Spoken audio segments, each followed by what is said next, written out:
기도하십시다. 하나님 아버지, 이 시간도 우리의 기도와 찬양을 받으시며 부족하고 미천한 종에게, 무익한 종에게 하나님의 귀한 말씀을 조금 해석해 하시고 증거케 하셔서 하나님의 뜻이 밝히 전해지고 하나님의 뜻이 이루어지고 주의 사랑하는 모든 심령들이 하나님의 말씀을 오늘도 읽고 또 묵상하고 듣고 깨닫고 마음에 새기고 받고 간직해서 하나님의 말씀이 우리의 삶의 지침이 되고 믿어 구원을 받고 또 행하여서 하나님을 기쁘시게 하고 복된 삶을 누리는 저와 모두들이 되게 하여 주시기를 원하옵고 예수님의 이름으로 기도하옵나이다. 아멘. 아멘. 고린도후서 1장 말씀 좀 생각해 보십시다. 고린도후서는 물론 사도 바울의 서신입니다. 로마서부터 히브리서까지가 사도 바울의 서신이라고 생각합니다.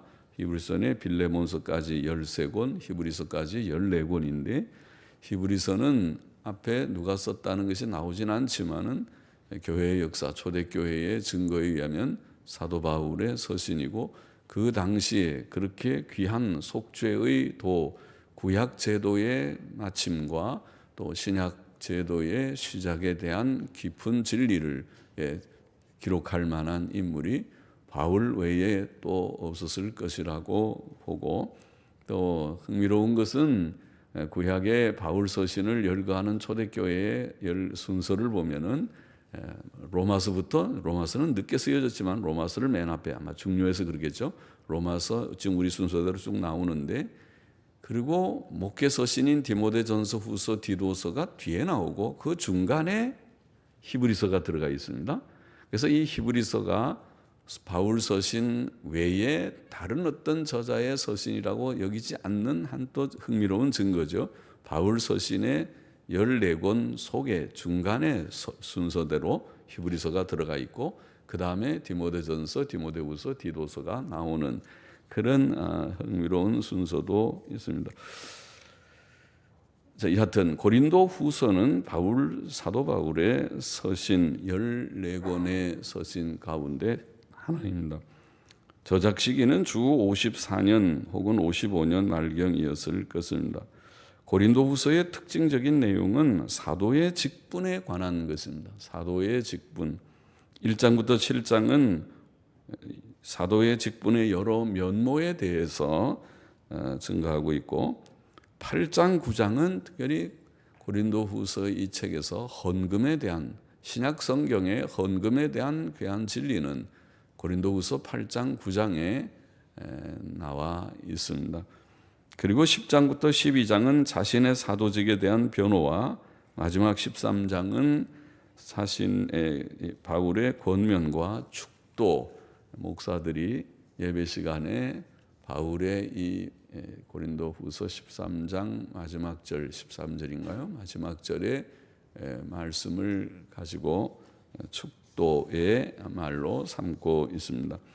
1절, 오늘 1장 1절 보십시다. 하나님의 뜻으로 말미암아 그리스도 예수의 사도된 바울과 및 형제 디모데는 고린도에 있는 하나님의 교회와 또 온 아가야에 있는 모든 성도에게 편지하노니, 영어 성경 거기서 끊어서 누가 누구에게, 원문에는 이렇게만 되어 있지만은 누가 누구에게 편지를 하노니, 그렇게 집어넣어서 읽는 것이 좋겠고, 하나님 우리 아버지와 주 예수 그리스도로조차 은혜와 평강 혹은 평안, 평강이라는 말은 교회에서는 들어 쓰지만은 성경 용어니까 일반적으로는 평안이 더 많이 쓰는 말이겠죠. 평안, 은혜와 평안이 너희에게 있기를 원하노라, 이렇게 번역하고 읽으면 더 좋을 것입니다. 영어 성경들은 그렇게 다 번역하였습니다. 사도 바울은 하나님의 뜻으로 말미암아 사도가 되었습니다.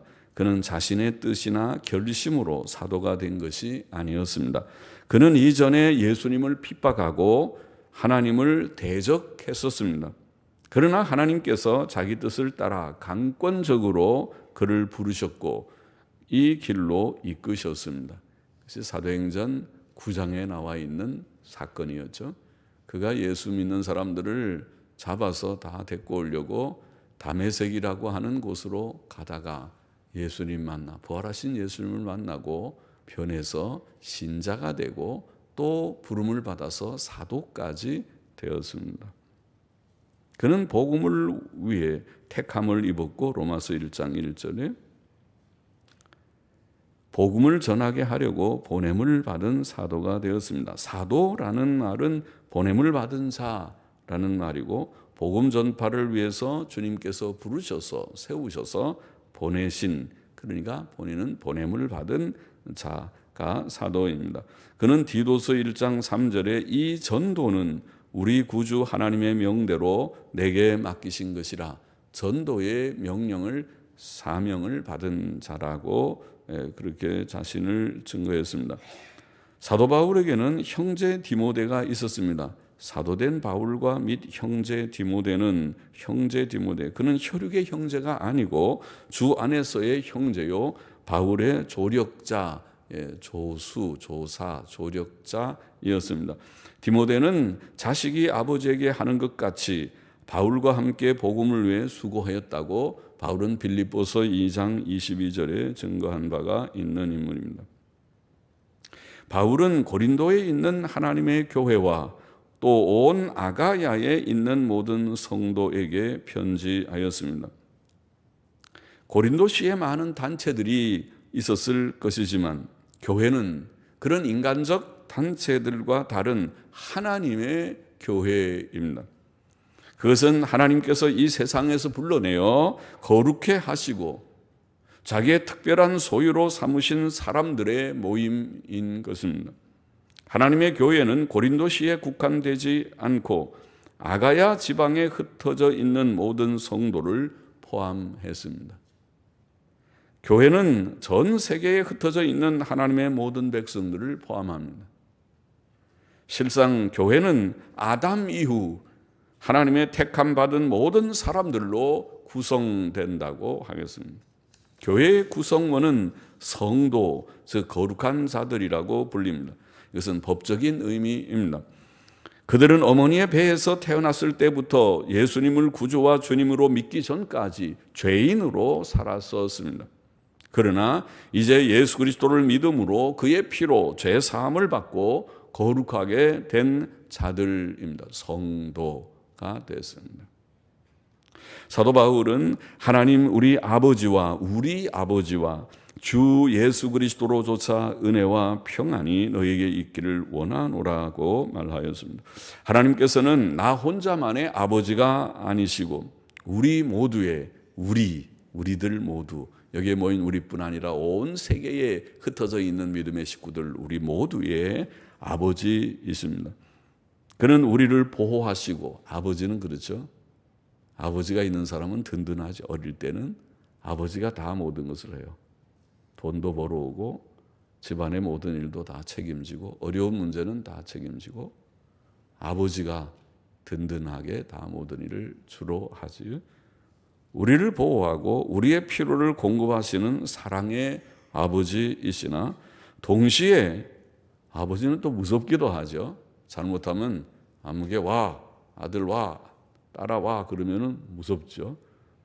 가자마자 눈물이 막 눈에서 떨어질 수도 있어요. 엄하십니다. 우리가 범죄할 때 징계하시는 아버지이십니다. 우리 아버지. 또 예수 그리스도께서는 주님, 곧 우리와 온 세상의 주인, 주관자, 왕, 하나님이십니다. 주 예수 그리스도. 사도 바울은 하나님 우리 아버지와 주 예수 그리스도로부터 은혜와 평안이 고린도 교인들에게 있기를 기원했습니다. 사람의 호의도 사람에게 많은 유익을 줄 수 있지만 누가 나를 사랑하고 은혜를 베풀고 호의를 베풀면 참 좋지만은 하나님의 은혜, 하나님께서 값없이 주시는 호의, 그것이 은혜죠. 하나님의 은혜, 값없이 주시는 호의는 우리를 죄와 사망과 지옥 형벌에서 건져내셨고 또 구원받은 우리의 성화와 세상에서의 신앙생활 전반을 도우실 수 있는 큰 복이 은혜죠. 그래서 은혜는 구원의 원인이고, 그리고 또 지속적으로 우리의 구원을 완성케 하시는, 우리가 시작한, 우리 속에 착한 일을 시작하신 하나님께서 끝까지 지켜주시는 것이 은혜입니다. 은혜는 성화의 원동력입니다. 또 하나님의 평안도 세상에서 매우 큰 복입니다. 평안, 우리말은 안녕이라는 말을 우리가 더 많이 쓰는지도 모르겠습니다. 안녕, 안녕하십니까? 안녕히 계세요? 안녕하셨어요? 안녕이라는 말을 쓰는데, 안녕이 그야말로 성경에 말하는 샬롬이라는 평안에 가까운, 히브리 말로는 샬롬, 헬라 말로는 에이레네 그러지만은 평안이라고 우리가 지금 번역하는 것에 가장 가깝습니다. 안녕. 안녕이란 말 속에는 마음의 평안, 마음이 너무 불안하고 혼란스럽고 그런 평안하지 못한 거고, 몸의 건강, 몸이 여기저기 다 아픈 데가 있으면 평안하지 못하고, 또 일용할 양식, 조반 드셨습니까? 우리 인사가 안녕하십니까? 조반 드셨습니까? 그게 굶기를 많이 해서 그런지 인사가 조반 드셨습니까? 아침 먹었어? 아침 먹고 왔어? 그렇게 애들에게 물어볼 때 혹시 밥을 안 먹고 왔을까 봐.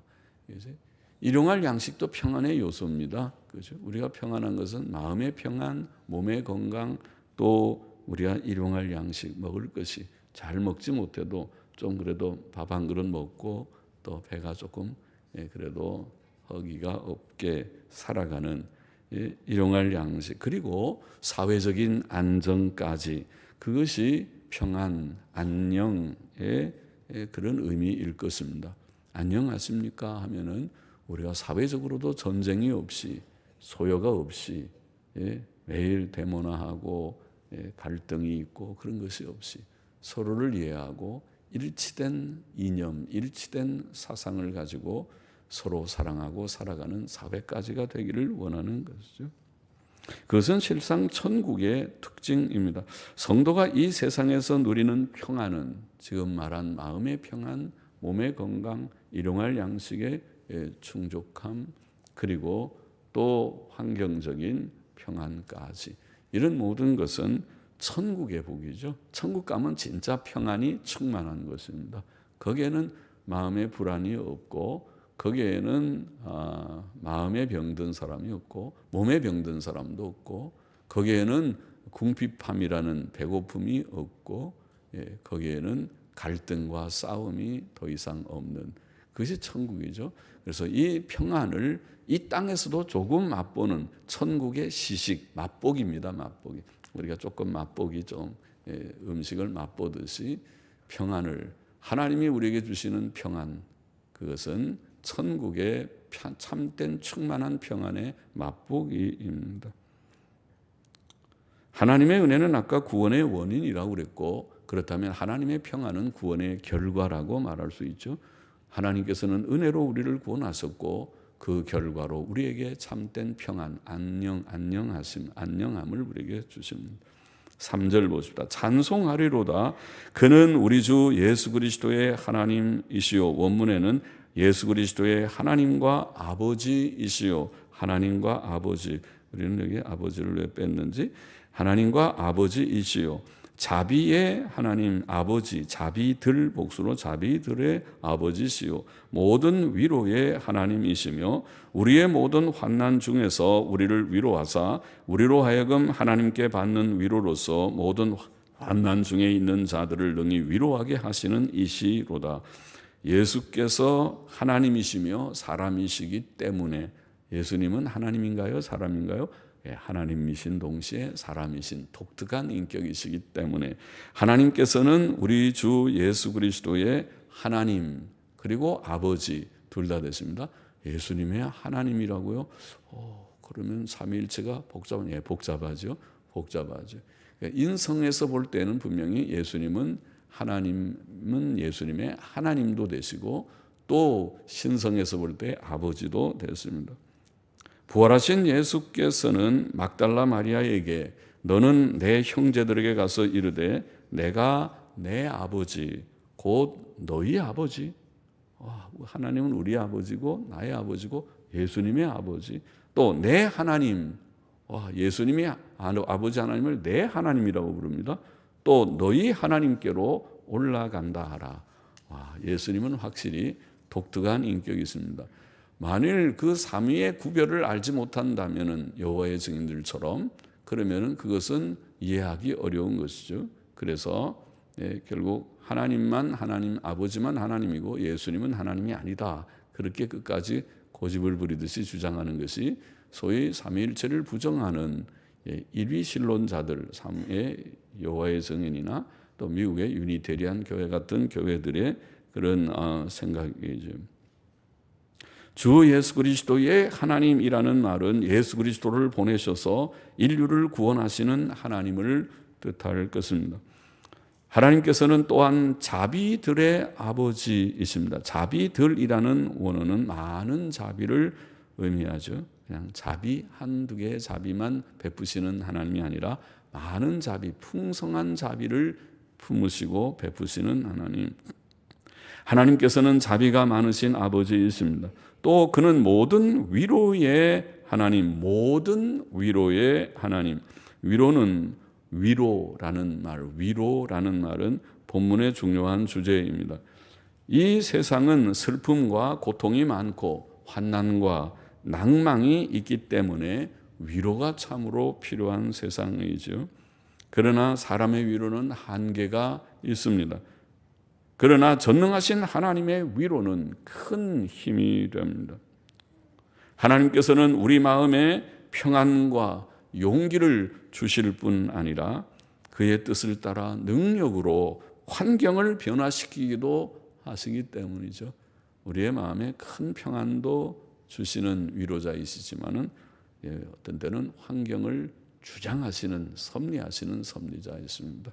외아들의 장례식에서 하염없이 울던 나인성 과부에게 주님께서 그 장례 행렬을 멈추시고 청년아 내가 네게 말하노니 일어나라 하고 명령하실 때에 죽었던 그 청년이 일어나 앉음으로써 그 과부 어머니의, 과부라고 표현되어 있지 아마 외아들, 그 어머니는 얼마나 기뻤겠는지. 그런 위로, 환경을 아예 변화시켜서 주시는 위로, 풍성한 참된 위로죠. 그런 위로를 시시때때로 우리에게 주시는 하나님 있습니다. 바울은 하나님의 위로를 체험하였습니다.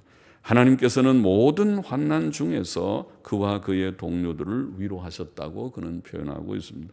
성도에게는 환난이 있으나 위로도 있습니다.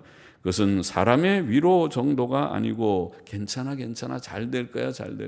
사람은 그 정도 그냥 긍정적인 좀 말을 해서 말로 조금 위안을 주려고 하지만은, 그러나 하나님께서 모든 역사를 주장하시고 우리의 생사화복을 주장하시는 하나님께서 우리에게 주시는 한마디가 우리에게는 힘이 되고 위로가 되죠. 하나님의 위로, 즉 하나님의 영육의 도우심과 간섭하심의 위로입니다. 성도는 이 땅에서 환난을 통과해야 합니다. 초대교회 성도들은 핍박과 순교의 길을 통과했습니다. 그러나 그들에게는 모든 고난 중에서 하나님의 위로가 있었습니다. 하나님께서 사도들을 환난 중에서 위로하신 것은 그들로 환난 중에 있는 사람들을 위로하는 자가 되게 하시기 위해서였습니다. 그래서 제가 제목을 위로의 직분, 사도의 직분의 여러 면모를 1장부터 7장까지는 보이고 있습니다. 얘기를 했는데 특별히 위로의 직분이다. 사도의 직분은 본인이 고난 가운데서 하나님의 위로를 체험하면서 또 고난받는 많은 사람들을 위해서 전도하고 또 말씀을 가르치고 할 때 위로가 필요한 사람이 많죠. 그렇죠? 우리에게는 다 위로가 많이 필요하죠. 고난 중에서 하나님의 위로를 체험한 자마다 고난당하는 자들에게 하나님의 위로를 전해주고 그들을 위로하며 격려하는 자가 될 수 있을 것입니다. 그래서 우리에게 고난을 주시고 위로도 주시고, 그래서 또 우리들을 사용해서 다른 사람, 고난당하는 사람들에게 나도 옛날 그런 어려움이 있었는데 하나님이 도우셨어요. 낙심하지 말고 기도합시다. 혹은 우리 자신을 성찰해서 부족한 것은 고백하고 고치고요. 믿음으로만 살아요. 먼저 하나님의 나라와 그 의를 구하세요. 그리고 이렇게 권면할 수 있을 것입니다. 5절 보십시다. 그리스도의 고난들이 우리에게 넘친 것 같이 많은 고난을 받았다는 거죠. 우리의 위로도 그리스도로 말미암아 넘치는도다. 우리가 환난 받는 것도 너희의 위로와 구원을 위함이요. 생각해 보니까 우리가 이렇게 고난을 받는 것은 고난 받는 성도들, 이 지상의 교회는 고난 받는 교회이기 때문에 고난 받는 교회를 우리가 목양하는 사도나 목사들이나 또 교회의 직분자들은 그런 것을 좀 체험하면서 그래서 다른 사람들을 위로하는 준비를 봉사자로서의 준비가 필요하겠죠. 혹은 위로받는 것도 너희의 위로를 위함이니 이 위로가 너희 속에 역사하여 우리가 받는 것 같은 고난을 너희도 견디게 하느니라. 너희를 위한 우리의 소망이 견고함은 너희가 고난에 참여하는 자가 된 것 같이 위로에도 그러할 줄을 압니다. 그리스도의 고난들이라는 말은 그리스도의 이름 때문에, 즉 그의 그리스도를 믿기 때문에, 그리스도를 전하기 때문에, 그의 복음 때문에, 그의 몸된 교회를 위해 받는 여러 종류의 고난들을 가리킵니다. 바울은 그리스도의 고난들을 넘치게 경험했지만 동시에 그리스도로 말미암는, 즉 그리스도께서 공급하시는 위로도 넘치게 경험하였다고 표현하고 있습니다. 하나님께서는 그의 뜻 가운데 고난들도 허락하시지만 결단코 자기 백성을 미워하거나 방관하시는 것이 아니십니다. 그는 그의 작정하신 때에 풍성한 위로로 그들을 위로하십니다. 고난도 받고 위로도 받는 것은 신앙생활에 유익할 뿐 아니라 특히 남을 돕는 데 유익하다고 지금 증거하고 있습니다. 사도들이 환난 중에 하나님의 위로를 받았던 것 같이 고린도 교회의 성도들도 환난 중에 하나님의 위로를 받게 될 것입니다. 하나님의 위로로 말미암아 그들은 어떠한 고난도 견딜 수 있게 될 것입니다. 고난이 많은 세상, 앞으로 우리가 죽을 때까지 많은 고난을 겪어야 되는 이 세상 속에서 우리는 하나님의 이 체험을 통해서, 고난과 위로라고 하는 체험을 통해서 앞으로 당하는 고난을 가히 너무 두려워하지 않고 이전에 나를 도우셨는데 올래면 와봐라, 고난이 와봐라, 내가 그것을 잘 이길 수 있으리라. 환난 중에 사도들을 위로하신 하나님께서는 오늘도 우리와 함께 계십니다. 그는 어제나 오늘이나 영원토록 변함없으신 하나님이십니다. 그는 오늘날도 우리에게 위로의 하나님이십니다. 하나님은 위로의 하나님이십니다. 너희를 위한 우리의 소망이 견고하다는 말은 바로 그것입니다. 환난받는 성도들에게 하나님의 위로가 있을 것이라는 소망이 확실하다는 뜻입니다. 위로의 하나님이다. 너희가 지금은 환난을 받고 있지만은 참으라, 하나님의 위로가 있다, 반드시 있다. 고린도 교회의 성도들에게는 하나님의 위로와 도우심과 구원이 반드시 있을 것입니다. 성도들에게는 세상에서 때때로 고난이 있으나 하나님의 위로도 확실히 있을 것입니다.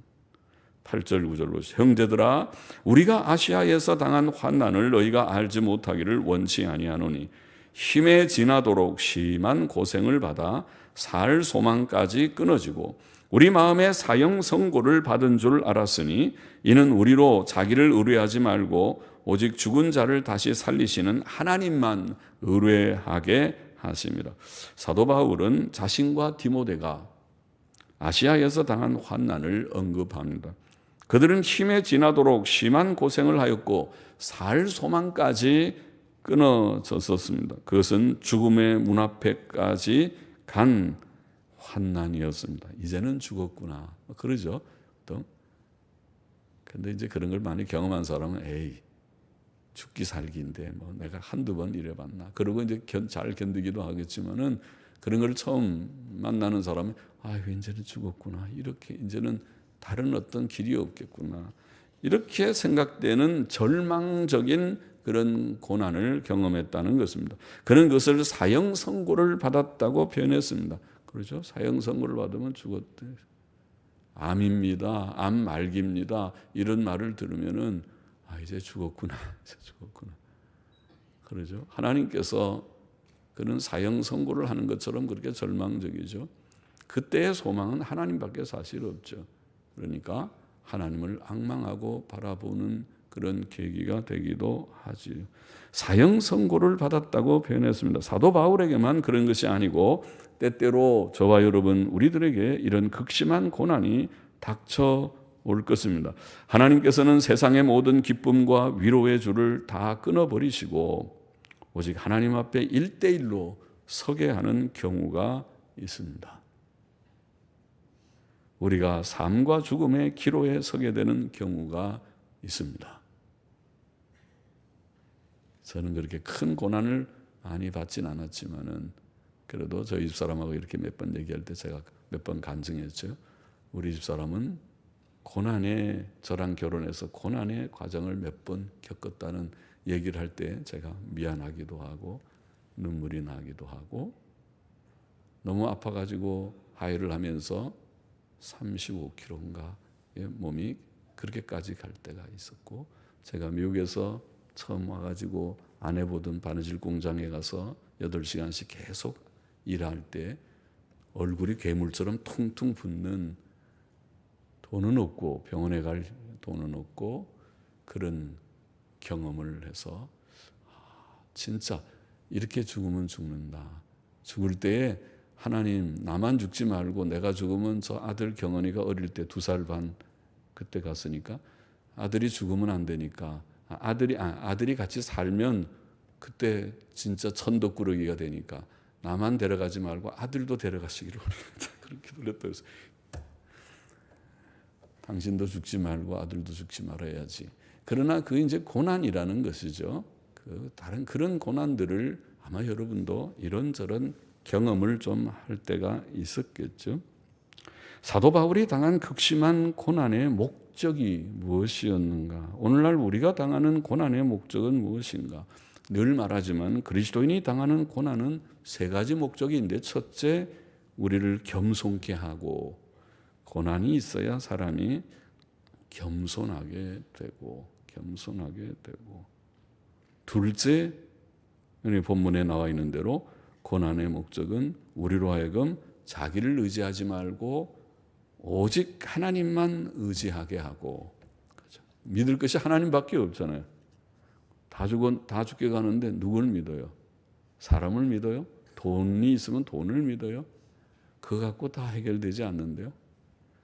그래서 고난은 사람이 코가 좀 높아지고 마음이 높은 것을 완전히 여지없이 꺾어서 과당해서 저 밑 창에다 집어넣어서 내가 아무것도 아닙니다. 나는 벌레입니다.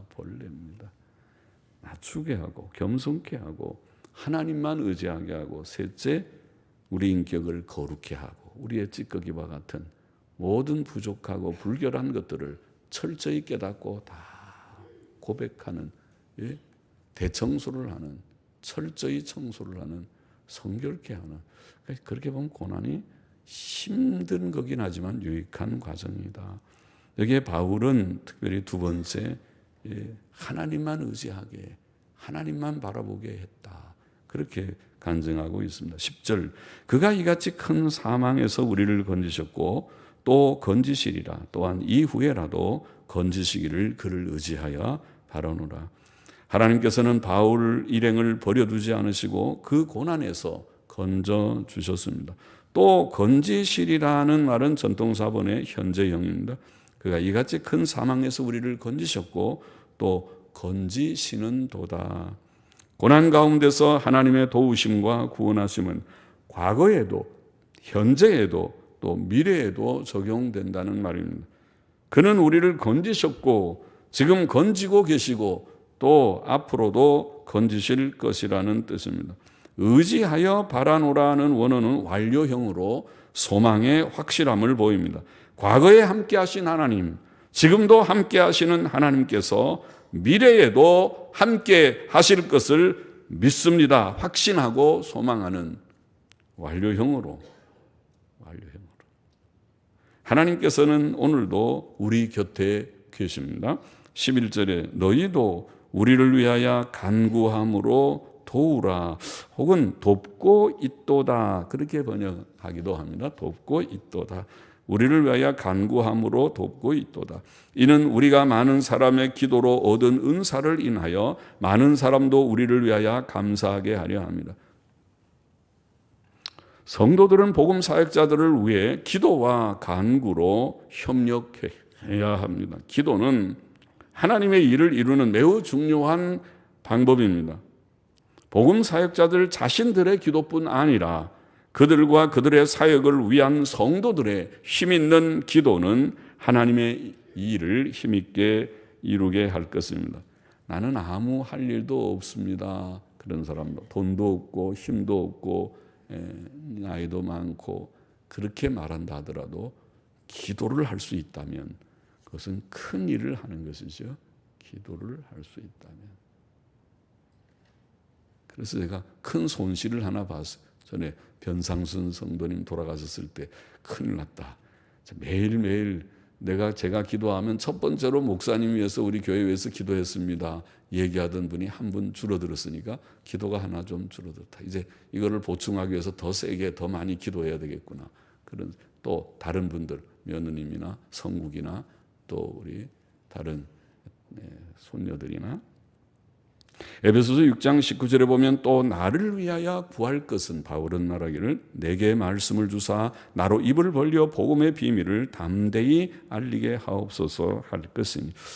오늘 읽은 본문 11절의 교훈은 무엇입니까? 첫째로 우리는 하나님의 은혜와 주 예수 그리스도의 대속사역과 성령의 역사로 하나님의 교회와 성도가 된 것을 감사해야겠습니다. 하나님께 감사해야겠습니다. 세상의 많은 사람들 가운데 하나님의 교회는 부름을 받은 하나님의 선택과 예수 그리스도의 대속으로 성령의 인치심으로 부름을 받아서 구별된 자들, 그들이 성도입니다. 오늘 우리가 그런 구원의 은혜를 받았을진데 받았지요? 받지 않은 분들은 오늘 이 시간이라도 받게 되기를 소망합니다. 예수님을 영접하기를 소원합니다. 죄의 문제를 해결하기를 소원합니다. 죄 씻음을 다 받기를 원합니다. 거룩하게 된 성도가 되기를 원합니다.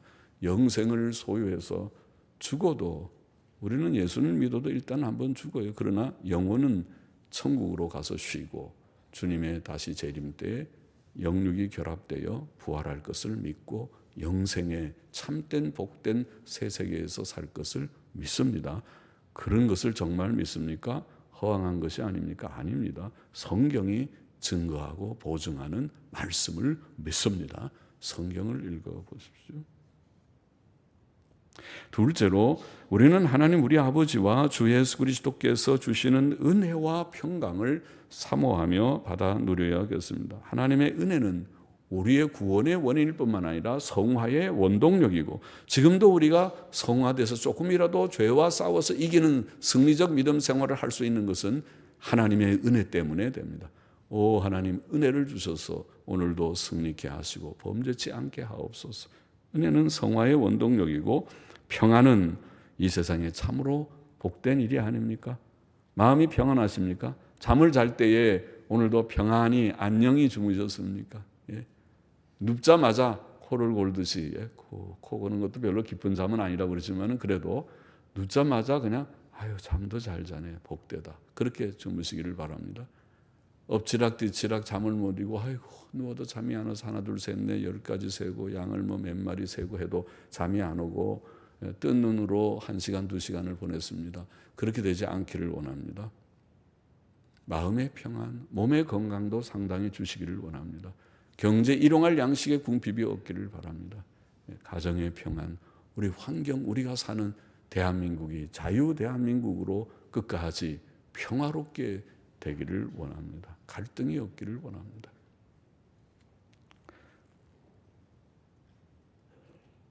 셋째로 하나님께서는 모든 위로의 하나님이시다. 성도들의 삶에는 고난이 많지만은 그 고난들 중에서 살아계신 하나님의 많은 위로가 있다. 고난도 있지만 위로도 있다. 뿐만 아니라 우리가 하나님의 위로를 체험함으로써 고난받는 사람들을 위로하는 자가 되게까지 하신다. 할렐루야죠. 다 그렇게 되기를 원합니다. 다 위로의 직분을 갖게 되기를 원합니다. 예.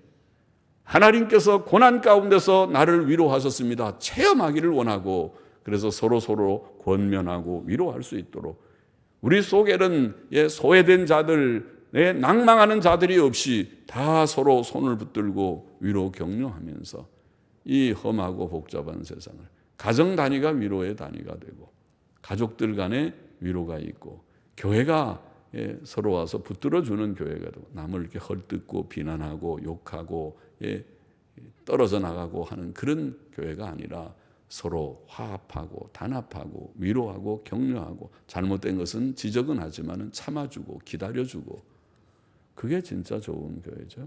천국 같은 교회죠. 그렇게 되기를 원합니다. 넷째로, 우리가 당하는 고난은 유익하다고 했죠. 고난은 우리를 겸손케 하고 우리를 성결케 하고, 특별히 고난은 하나님만 의지하게 한다.